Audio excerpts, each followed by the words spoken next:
How long does the lifting results last? Well, on average, 9 months, because that's how long a fillers would normally last. But some people will last longer if the body absorbs it slower, or we use a longer lasting fillers to support it. If we use something that really lasts longer and with higher G prime, that means it can protrude a bit longer. That material is highly cross-linked and it therefore can last longer. But the downside is that it costs a little bit more and the technique is a little bit more difficult. So you need a skilled doctor to do that. On the other hand, some people want it fast, want it quick, and want to save costs. You can still get result with a good filler, but it doesn't last as long. Cost is a little cheaper. And some people choose that. Why? Because they're not sure if they like the result. So the choice is often customized according to the needs and the budget of the patient. Is there any downtime?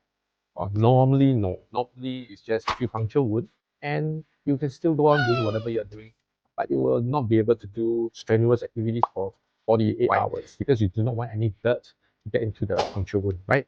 Because if you do strenuous activity, you'll be using a towel to wipe your face.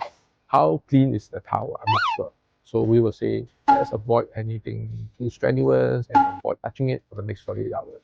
How soon will I see the results? Well, if you want, we will do one side and you can see the result immediately comparing the two sides. So immediate.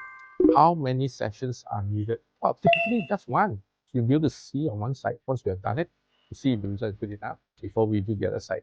That usually is good enough. Unless after going back, you still start to notice you want a little bit more result. Usually we'll advise touch up at the earliest 2 weeks later.